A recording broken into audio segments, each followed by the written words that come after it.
நான் திரும்ப திரும்ப ஒன்றை தெளிவாக சொல்கிறேன். நான் முதலமைச்சராக இருக்கிற வரையில் நிச்சயமாக ஒன்றிய அரசு இந்த திட்டத்தை கொண்டு வர முடியாது. அது வந்தால் அதை தடுத்தே தீர்வோம்.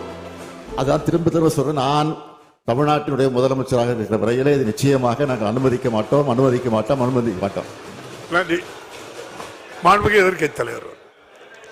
மாண்பு பேரவைத் தலைவரை எதிர்க்கட்சி என்ற முறையில் எங்களுடைய மக்களுடைய பிரச்சனையை அரசுடைய கவனத்திற்கு கொண்டு வருவது எங்களுடைய கடமை. அந்த அடிப்படை தான் சொல்றேன். நீங்க அலட்சியமா இருந்த காரணத்தினால்தான் இவ்வளவு பிரச்சனை ஏற்பட்டிருக்குது. நீங்க முன்கூட்டியே சரியான முறையில் நடவடிக்கை எடுக்கப்பட்டிருந்தா அப்பொழுது இவ்வளவு பிரச்சனை வந்திருக்காதுதான் சொல்றேன். ஒண்ணு என்ன, எந்த இடத்துல கூட ஆளுங்கட்சி அதுக்கு சாதகமான ஒரு வார்த்தையை எழுதல, பேசல, அலட்சியமும் இல்ல. பார்லிமெண்ட்லயும் பேசிருக்காங்க. நீங்க என்ன நிறைய பேரவைத் தலைவரை நீங்க பதில் சொல்லிட்டீங்க. எல்லாம் மந்திரி சொல்ற பதில் நீங்களே சொல்லிட்டீங்க. பேசதையும் நான் சொல்லியிருக்கேன். அப்புறம் பிப்ரவரியிலும் தெளிவா பதிவு பண்ணிருக்கீங்க.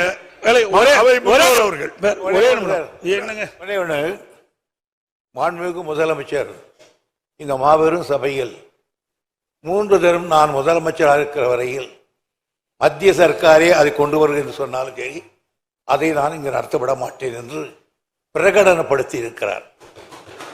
இந்த பிரகடனத்துக்கு பிறகு கூட நீங்கள் சந்தேகிக்கிறீர்கள் என்று சொன்னால் இதை விட நீங்கள் வேதாந்தாக்காவுக்கு நேரடியாக பேசிவிடலாம்.